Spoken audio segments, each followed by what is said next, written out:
नमस्कार। धार्मिक रतन चैनल में आपका स्वागत है। जैसा कि आप जानते हैं, इस चैनल के माध्यम द्वारा हम श्री राम कथा धारावाहिक रूप में प्रस्तुत कर रहे हैं। अभी तक 17 प्रकरण हो चुके हैं और आज 18वां प्रकरण है।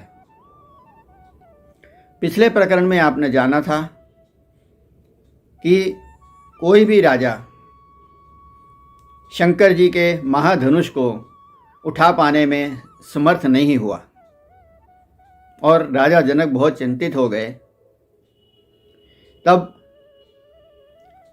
विश्वामित्र जी ने श्री राम को कहा कि वे धनुष को तोड़ें और जनक जी का संताप दूर करें।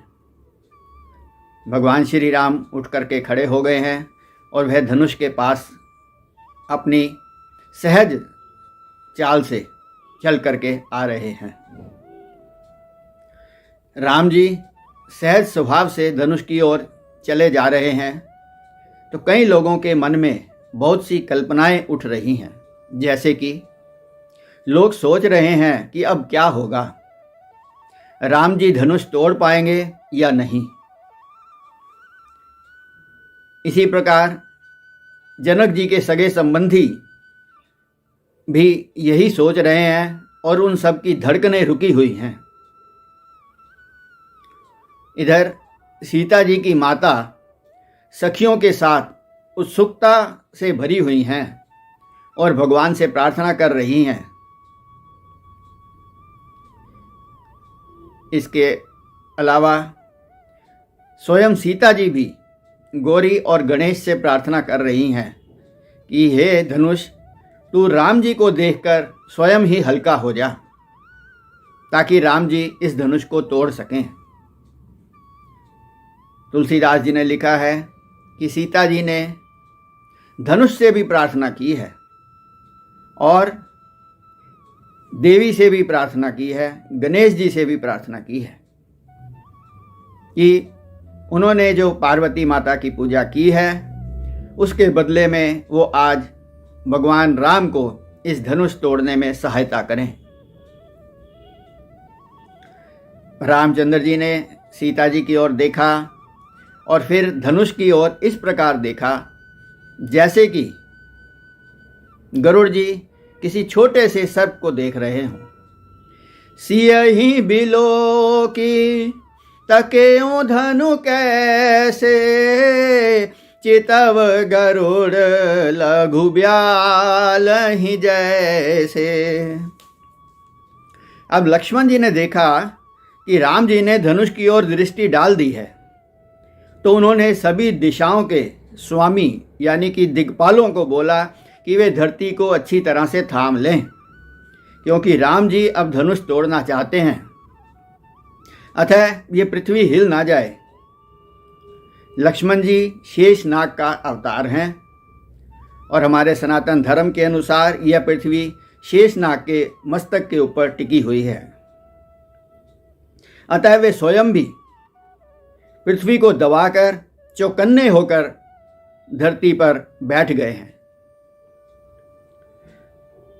सीता जी की सोच, जनक जी का पछतावा, सबका संशय और अज्ञान, यह सब मानो इस शिव धनुष पर आकर के बैठ गए हैं और धनुष और भारी हो गया है। अब रामचंद्र जी ने धनुष के पास पहुंचकर एक बार पूरी सभा की ओर दृष्टि दौड़ाई। राम बिलो के लोग सब चित्र लिखे से देखी, चितई सी कृपायतन जानी विकल विशेषी। राम जी ने सबकी ओर देखा और फिर देखा कि सीता जी विशेष चिंता कर रही हैं, तो उन्होंने सोचा कि त्रसित वारी बिनु जो तनु त्यागा, मुवे करिए का सुधा तड़ागा। का वर्षा जब कृषि सुखाने, समय चुके पुनि का पछिताने। अर्थात अगर कोई प्यासा बिना जल के शरीर त्याग दे तो बाद में अमृत का छिड़काव करने से भी क्या फ़ायदा हो सकता है। और अगर कृषि वर्षा के बिना सूख जाए तो बाद में पछताने से क्या हो सकता है। ऐसा सोचकर रामचंद्र जी ने सीता जी की प्रीति देखकर अपने गुरु को वहीं से खड़े खड़े प्रणाम किया और तुरंत बिजली की गति से उस शिव जी के महाधनुष को उठा लिया, प्रत्यंचा चढ़ाई और मध्य से धनुष को तोड़ दिया और धनुष के 2 टुकड़े पृथ्वी पर डाल दिए। गुरु ही प्रणाम मन ही मन कीना, अति लाघव उठाई धनु लीना। लेत चढ़ावत खेचत गाड़े, काहू न लखा देखी सब ठाड़े। तेहि छन राम मध्य धनु तोड़ा, भरे भुवन घनि घोर कठोरा। बोलिए राजा रामचंद्र महाराज की जय, बोलिए सीता मैया की जय।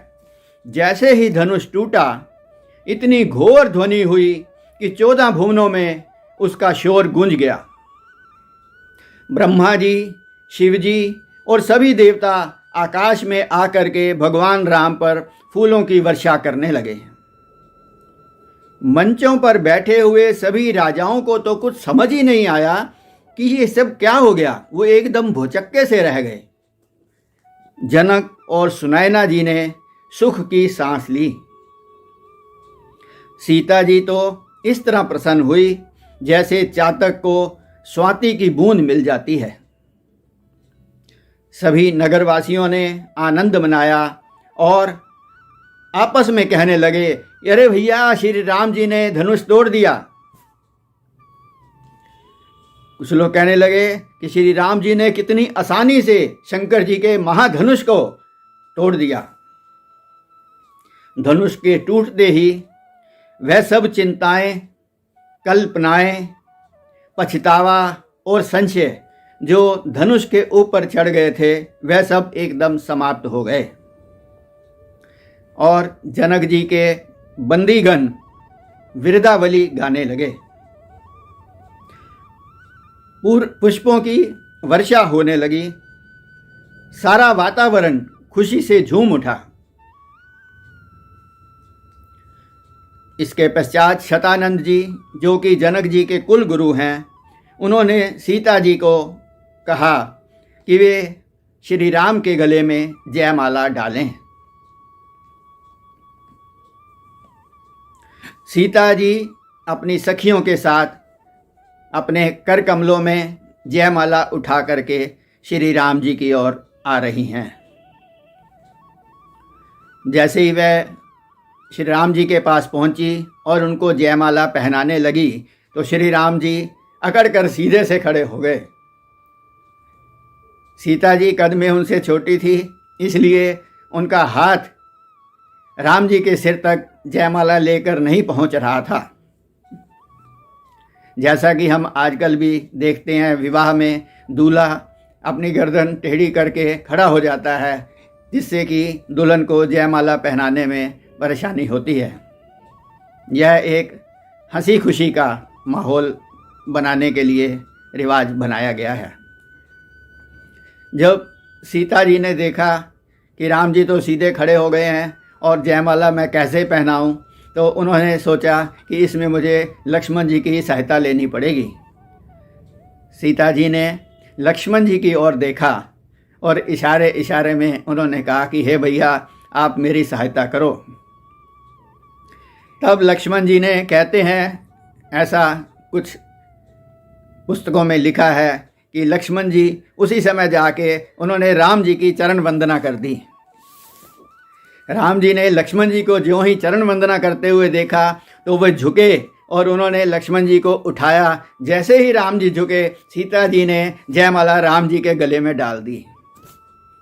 इस प्रकार लक्ष्मण जी अपनी भाभी के प्रथम सहायक बने। इसके पश्चात फिर राम जी ने भी सीता जी के गले में जयमाला पहनाई।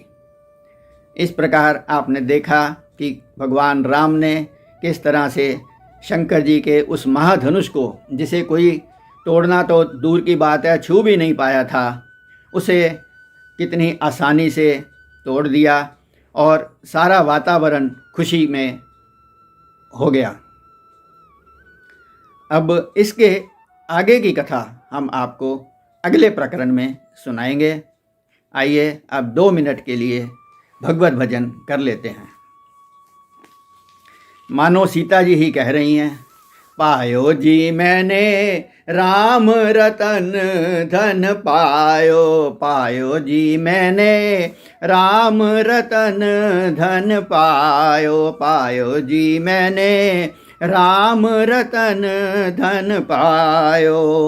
वस्तु अमोलक दी मेरे सतगुरु, वस्तु अमोलक दी मेरे सतगुरु, कृपा कर अपनायो, पायो जी मैंने राम रतन धन पायो, पायो जी मैंने राम रतन धन पायो। खर्च न खूटे चोर न लूटे, खर्च न खूटे चोर न लूटे, दिन दिन बढ़त सवायो, पायो जी मैंने राम रतन धन पायो, पायो जी मैंने राम रतन धन पायो। नमस्कार, धन्यवाद। जय श्री राम।